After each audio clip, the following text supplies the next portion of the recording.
In Capital Electra X, you may easily create a cable and include all cable specifications in the cable database.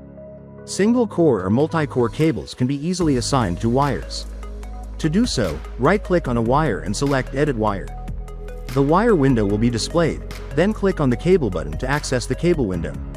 In the cable field, you may select any existing cable from your drawing or opt for the New Cable option to insert a new cable. If you choose the latter, click the Select button to choose your desired cable. You may add or edit more cable information in the following fields.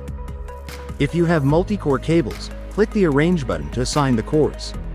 Once cable specifications are assigned to a wire, they are stored within the drawing.